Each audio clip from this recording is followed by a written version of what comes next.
যদিও ডাক্তারের নিষেধ ছিল যে কথা যেন নাই বলি, কিন্তু আল্লাহ আল্লাহ রসুলের কথা বলবো না, এটা হয়তো হয় কি করে? দুনিয়াতে তো কথা একটাই আছে, হাদিসে হুকুমও আছে, ফালিয়াকুল খায়রান মান কানা ইউমিনু বিল্লাহি ওয়াল ইয়াউমিল আখির ফালিয়াকুল খায়রান ইল্লা লিয়াসমুত। আল্লাহ আল্লাহ রসুলের কথার থেকে তো উত্তম কোনো কথা নাই। আর যদি এটাই না বলি তো আর বলমু কি? তাহলে বাচ্চা থেকে লাভই কি? বাচ্চা থেকেও কোনো লাভ নাই, আর এর চেয়ে উত্তম কোনো কথাও নাই। বিদায় বলতে বলতে যদি জান দেওয়াও যায় তাহলে তো এটা ভাগ্যের ব্যাপার। এর চেয়ে বড় ভাগ্য কারো হবে না যে আল্লাহ রসুলের কথা বলতে বলতে যিনি জান দিলেন ওনাকে জানটা দিয়া দিল। এই জন্য ডাক্তারদের যদিও অনুমতি ছিল না, কিন্তু তারপরও বললাম যে আল্লাহ আল্লাহ রসুলের কথা বলবো না তো কার কথা বলবো? যদিও ডাক্তার এখানে বসে বড় বড় চোখ করে আমার দিকে দেখতেছে। আছে আপনাদের মসজিদে ডাক্তার আছে, বড় বড় চোখ করে দেখতেছে যে হুজুর তো লম্বা চলতেছে, অথচ একটু আগেই ও আমার রিপোর্ট চেক করে আসছে। তো সারা দুনিয়ায় তো ছড়াই গেছিল, মরেই গেছিলাম।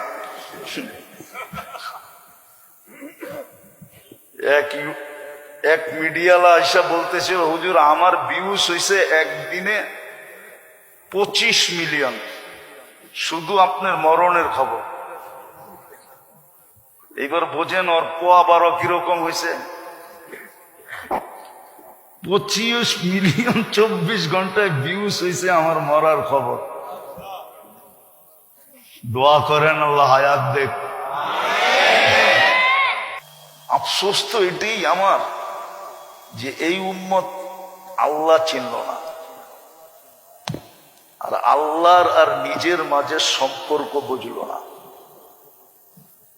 এই উম্মত যদি আল্লাহ চিনতো আর আল্লাহর সাথে আমাদের কত ঘনিষ্ঠ সম্পর্ক এটা যদি জানতো, তাহলে এক হাদিসে আছে আল্লাহ বলেন যে প্রত্যেকে চিৎকার দিয়া চান দিয়া দিত।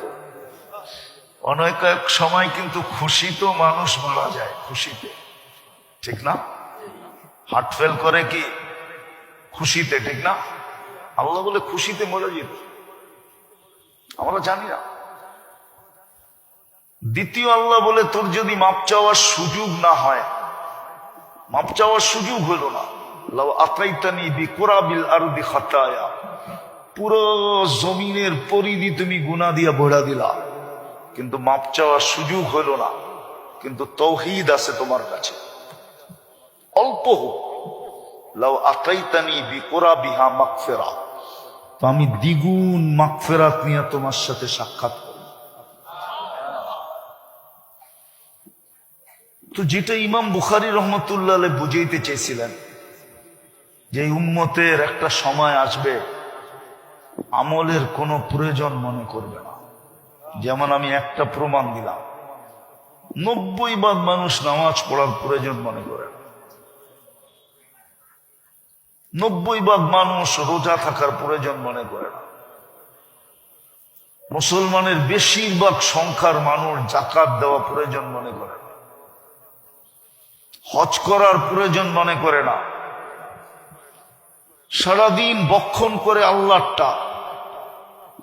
এই যুবক করে জিজ্ঞাসা করেন সারা দিনে একবার মনের থেকে আল্লাহ বলে কিনা, একবার